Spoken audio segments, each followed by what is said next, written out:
Hey guys, and welcome back to this channel. In this video I'll be showing you guys how you can change a specific color from your photos in Canva. Let me just remove background real quick. So to do that, you're going to go to the adjust section and you're going to scroll down and see there's color edit. So here, for instance, I want to change the orange part of this photo to something else. It will change the skin tone as well because it's like kind of similar. I'm going to change it to like a pink tone. You can adjust the saturation here as well, and the brightness too.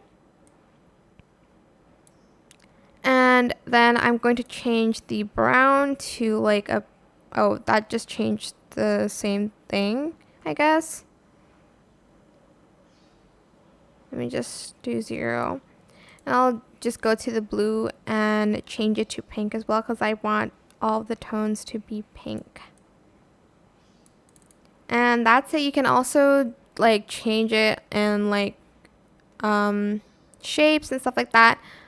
But yeah, that is it. I hope this tutorial was helpful for you guys. Don't forget to like, comment, share, and also subscribe to this channel if you haven't done that already. If you have any more questions about this video, just leave it in the comment section down below. I will try my best to answer them all for you guys. And if you found this video helpful, please click the thanks button as well. That is it for this video. Thank you so much for watching. Bye!